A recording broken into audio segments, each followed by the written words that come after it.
हुआ। हाँ. Hey everyone, welcome back to my YouTube channel Study with Pooja. So today I am here with a new chapter that is your matter in our surrounding class 9. So इस video में आपको full explanation मिलेगा, short explanation मिलेगा, notes मिलेगा और important question answer plus definition आपको मिलेगा। तो इस वीडियो को प्लीज़ स्किप ना करें। तो चलिए इस चैप्टर को समझते हैं। So firstly I will explain you what is matter ना। So anything that has masses and occupy space is called matter. कुछ भी चीज जिसका मास हो और वो जगह को घेरता हो उसको हम लोग बोलते हैं matter. Example water, air, book etcetera. किस चीज को हम लोग मैटर नहीं बोल सकते, जैसे कि love and feeling. Physical nature of matter, matter is made up of tiny particles. जो मैटर्स होते हैं बहुत ही टाइनी पार्टिकल्स से बने हुए रहते हैं। तो इसको एग्जाम्पल किससे समझते हैं। Take water in a glass and add sugar और salt, it disappear but the taste remains. अगर हम लोग वाटर में शुगर या साल्ट मिक्स करते हैं तो हमारा पार्टिकल्स हुआ, लेकिन वो पार्टिकल्स क्या होते हैं, डिसअपियर हो जाते हैं, लेकिन उसका टेस्ट हमें पता चलता है। This shows matter has particles and particles are very small. इससे पता चलता है कि matter is made up of particles but that particles are very small. अब हम देखेंगे characteristic of particles of matter. Particles have space between them ना। जो भी पार्टिकल्स होते हैं उनके बीच में क्या होता है, स्पेस होता है। Like sugar mix in water, example में देख सकते हैं। Then second point is what, particles are continuously moving. जो पार्टिकल्स होते हैं क्या करते हैं बच्चा, कंटिन्यूअसली मूव करते हैं। This movement is also called the Carnatic energy. ये मूवमेंट को हम कार्नेटिक एनर्जी भी बोलते हैं। Smell of perfume spread everywhere. ठीक है, अगर हम परफ्यूम लगाते हैं और कहीं पे भी जाते हैं तो स्मेल हमारे साथ रहता है। तो इसी से हम लोग सेकेंड कैरेक्टरिस्टिक ऑफ मैटर को बोल सकते हैं, particles are continuously moving. Third है हमारा पार्टिकल्स अट्रैक्ट ईच अदर। जो भी पार्टिकल्स होते हैं they attract each other. Force of attraction keep particles together. Strongest attraction हमारा होता है सॉलिड में और वीकेस्ट अट्रैक्शन होता है हमारा गैस में। Then next is state of matter. As we know that this matter has three state, that is solid, liquid and gas. Mainly it has three state, that is solid, liquid and gas. इसका shape देखेंगे, volume देखेंगे and particles movement देखेंगे ना। तो solid का shape क्या होता है, दैट इज फिक्स्ड। वॉल्यूम क्या होता है, फिक्स्ड। इसमें पार्टिकल्स मूवमेंट होते हैं वेरी लिटिल।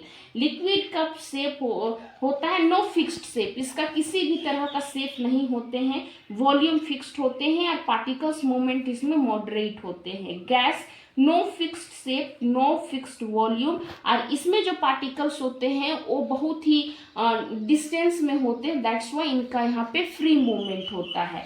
अब प्रॉपर्टीज ऑफ सॉलिड अगर हम लोग देखें बच्चा, तो it has fixed shape, fixed volume, can't flow, strong force of attraction. Example में हम लोग लिख सकते हैं आयरन, वुड एंड आइस ना। So these are what properties of solid. Fixed shape, fixed volume, can not flow, strong force of attraction, example ice, wood and your iron. Next, properties of liquid. No fixed shape, fixed volume, can flow. Example water, oil and milk. Obviously जो water, oil, milk होता है ये flow कर सकते हैं और इनका fixed volume होता है लेकिन फिक्स्ड शेप नहीं होते हैं। Then properties of gases if you will see, no fixed shape, इनका किसी भी तरह का फिक्स्ड शेप नहीं होते हैं। नो फिक्स्ड वॉल्यूम भी नहीं होता है। कंप्राइजेबल होते हैं, example oxygen, air and the carbon dioxide. अब हम लोग देखेंगे चेंज ऑफ मैटर ना।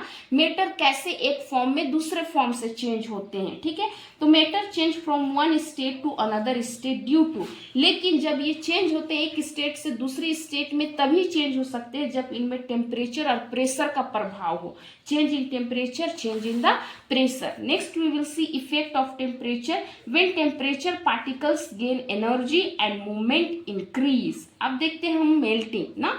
मेल्टिंग क्या होता है बच्चा, change from solid to liquid. Obviously कुछ भी चीज को अगर हम लोग मेल्टिंग कर रहे हैं, कोई भी मैटर को अगर हम लोग मेल्ट कर रहे हैं तो सॉलिड फॉर्म से क्या हो जाता है, लिक्विड फॉर्म में। जैसे कि अगर एक आइस को हम लोग ले और उसको छोड़ दे तो क्या होता है, पिघल के वो लिक्विड बन जाता है। मेल्टिंग पॉइंट क्या होता है, temperature at which solid melts into the liquid. ठीक है। मेल्टिंग पॉइंट क्या होता है? मेल्टिंग पॉइंट क्या होता है? जहाँ पे सॉलिड मेल्ट करके क्या बन जाता है? लिक्विड। एग्जाम्पल हो गया आपका ice melt eight 0 degree Celsius. फिर हमारा देखिए बॉइलिंग क्या होता है बच्चा? बॉइलिंग होता है लिक्विड फॉर्म से गैस फॉर्म में चेंज होना। जब भी हम लोग वाटर को स्टीम करते हैं तो वाटर क्या होता है? लिक्विड फॉर्म में होता है, लेकिन वो क्या होता है, जब हम उसको गर्म करते हैं तो उसका जो भाप निकलता है वो गैसियस फॉर्म में होते हैं। ठीक है। Boiling point temperature at which liquid changes into the gas. Example water boils at 100 degree Celsius. उसके बाद है हमारा latent heat. Okay, latent heat देखिए, बहुत ही शॉर्ट वे में मैं चैप्टर को एक्सप्लेन कर रही हूँ, तो आप प्लीज़ वीडियो को स्किप ना करें। इसके बाद मैं आपको इम्पोर्टेंट डिफिनेशन और इम्पोर्टेंट क्वेश्चन आंसर बताऊंगी जो कि आपका एग्जाम में ज़रूर आएगा। ठीक है। उसके बाद हम देखते हैं latent heat. Heat observe without increasing temperature. जो भी हीट ऑब्जर्व होते हैं विदाउट इंक्रीजिंग द टेम्परेचर। ये टाइप्स इनका देखिए, latent heat of fusion, solid into the liquid, and your latent heat of evaporation, liquid into the gas. Evaporation, change of liquid into the vapor at any temperature na, change of liquid into the form, change of liquid into vapor at any temperature. So this is what your evaporation. Factor affecting evaporation. Now what are the factor which affects the evaporation? So first is your surface area, temperature, wind speed and your humidity ना. So these are what factor affecting evaporation. Next topic हमारा है cooling effect of evaporation. During evaporation particles take heat from surroundings ना. उसका example देखते हैं, sweating cools our body. जब भी हमारा पसीना आता है उसके बाद हमारा बॉडी क्या हो जाता है? कूल, ठंड लगती है ना। Then earthen pot keeps water cool. जो भी अर्थन पोट होता है वो हमारे वाटर को क्या करते हैं बच्चा? ठंड रखते हैं। फिर हम लोग लास्ट टॉपिक देखेंगे sublimation, direct change solid and gas into the solid. Example हमारा हो गया ड्राई एग्स ना। अब हम देखेंगे इंपॉर्टेंट डिफिनेशन इसमें क्या है, like diffusion, then density and then last one is your compressibility. ठीक है। अब इंपॉर्टेंट क्वेश्चन आंसर में हम लोग आते हैं। What is matter? What is matter? आप कॉपी में नोट डाउन कर सकते हैं, ये क्वेश्चन आपके एग्जाम में बहुत ही हेल्पफुल होगा। What is matter? Why do gases fill the entire container? Why is ice at 273 kelvin more effective in cooling than water at the same temperature? Convert 25 degrees Celsius into the Kelvin. Why do we feel cool after sweating? Why do we feel cool after sweating? Why are solid rigid? Solid rigid क्यों होते हैं? Why can gases be compressed easily? जो gases है वो easily क्यों compressed हो सकते हैं? So this was the full notes, important question answer of your chapter matter in our surrounding. So for the more update, you please like, share and subscribe my channel. Thank you.